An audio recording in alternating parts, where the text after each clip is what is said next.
In 1952, a young priest named Father Thomas Brennan was assigned to investigate disturbing reports from St. Agatha's convent in rural Vermont. What he documented became one of the most chilling cases in the Catholic Church's archives. Sister Catherine had been at St. Agatha's for 30 years when the incidents began. The convent housed 12 nuns who lived in near total silence, following ancient Benedictine traditions. In March of that year, Sister Catherine reported hearing scratching sounds coming from inside the walls of the chapel during midnight prayers. The Mother Superior dismissed it as rats, but within a week, 3 other nuns reported the same sounds, always at 3 a.m., always emanating from the chapel walls. On March 23rd, maintenance workers broke through the chapel wall to investigate a spreading water stain. Behind the crumbling plaster, they found a small sealed chamber no one knew existed. Inside was a wooden coffin, and inside the coffin lay the perfectly preserved body of a nun in a habit from the 1890s. Her eyes were open. More disturbing were her hands. Her fingernails were worn to bloody nubs, and the inside of the coffin lid was covered in scratch marks. She had been buried alive. The convent records revealed her identity. Sister Maria Constance, who had vanished in 1894. The official story claimed she'd left the order, but clearly she had never left at all. After the discovery, the nuns began experiencing terrifying phenomena. Sister Catherine woke one night to find a figure in a nun's habit standing at the foot of her bed.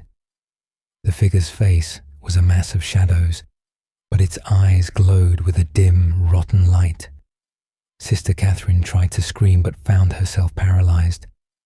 The figure slowly raised one finger to where its lips should have been, a gesture for silence, then pointed at Sister Catherine's throat. When Sister Catherine finally could move again, she found deep scratches on her neck. Sister Anne reported seeing wet footprints appearing in the hallways, leading from the chapel to the dormitory. Following them one night, she found they ended at the door of Sister Margaret's room. When they opened it, Sister Margaret was unconscious, barely breathing, her rosary wrapped so tightly around her throat that it had drawn blood. The youngest nun, Sister Beatrice, only 22, began sleepwalking. Other nuns would find her standing in the chapel at 3 a.m., facing the wall where the body had been found, whispering in a voice that wasn't her own, "Let me out, let me out, let me out." Father Brennan arrived on April 15th. A practical man and former military chaplain, he was skeptical of supernatural explanations.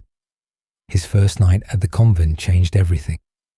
He was reviewing church records in the library when he heard singing, a beautiful but mournful hymn in Latin.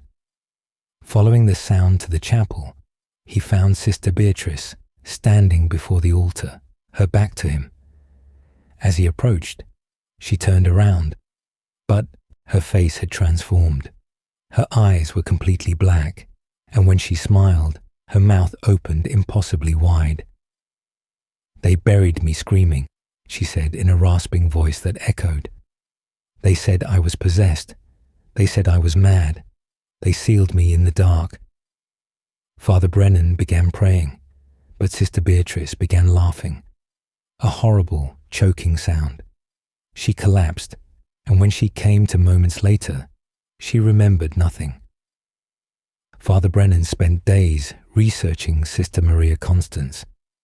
He discovered she had reported visions and claimed to see demons in the convent. Rather than performing an exorcism, the Mother Superior of 1894, a cruel woman named Mother Hildegard, had declared Sister Maria Constance insane and dangerous. The records strongly suggested Mother Hildegard had ordered her walled up alive as punishment, telling the other nuns she had run away. Father Brennan determined that Sister Maria Constance's spirit was trapped, consumed by rage and vengeance. On April 30th, he performed a ritual to release her soul. As he blessed the chapel and prayed over the location where she died, the temperature plummeted. Candles blew out. The scratching sounds returned, louder than ever, coming from every wall simultaneously. Then Sister Beatrice began levitating, rising 5 feet off the ground. In that terrible voice, the entity spoke through her. I died in darkness. I died in silence. I died alone. Why should you be spared? Father Brennan continued his prayers, but the entity grew stronger. Crucifixes fell from walls. Windows shattered.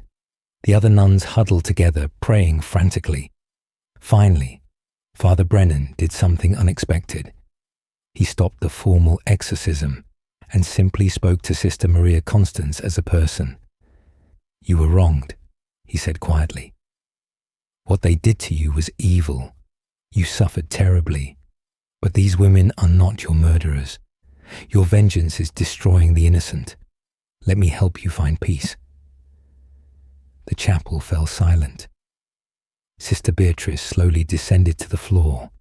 For just a moment, Father Brennan saw another figure standing beside her. A nun with sad, ancient eyes and bloody hands. Remember me, the figure whispered. Don't let them forget what they did. Then she was gone. Sister Beatrice recovered fully. The disturbances at St. Agatha's ended that night. Sister Maria Constance was given a proper burial with full rites, and a plaque was placed in the chapel. Sister Maria Constance, 1869-1894. Forgive us. But Father Brennan's journal, sealed in church archives until 2003, contained one final entry that was never officially acknowledged. I helped her pass on, but I fear she was not alone in those walls. As I blessed the chapel, I heard other voices, fainter, but there. How many others did Mother Hildegard bury, and are they still waiting? St. Agatha's convent closed in 1967. The building was demolished in 1985 to make way for a shopping centre. During demolition, workers reported finding 3 more sealed chambers in the walls. They were never officially opened. The construction crew refused to continue working, and the project was abandoned.